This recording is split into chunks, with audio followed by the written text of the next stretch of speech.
তো বন্ধুরা, আজকে হচ্ছে সরস্বতী পুজো, শুক্রবার, আর আমার ছেলে মেয়েরও জন্মদিন। ঠিক আছে, তো আজকে আমাদের ঘরে রান্না হচ্ছে, কিন্তু ছেলে মেয়ে খেতে গেছে, ওরা একটু হোটেলে গেছে, ওরা একটু খেয়ে দিয়ে এনজয় করবে। তো যাই হোক, পুজো টুজো হয়ে গেছে, এখন চলে এসেছি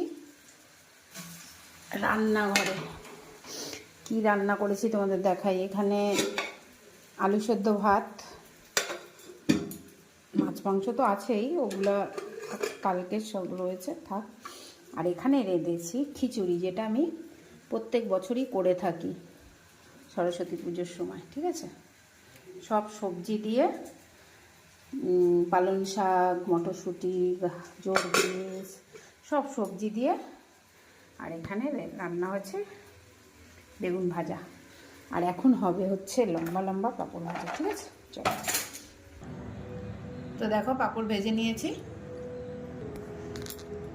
এই যে আমি এখনও অনেকগুলো কাজ আছে করে তারপরে খাবো। এখন ওয়াশিং মেশিনে জামা কাপড় রয়েছে, ওগুলো মেলবো, উঠাবো জামা কাপড় সব। দেখো প্রথমত ঢাকা।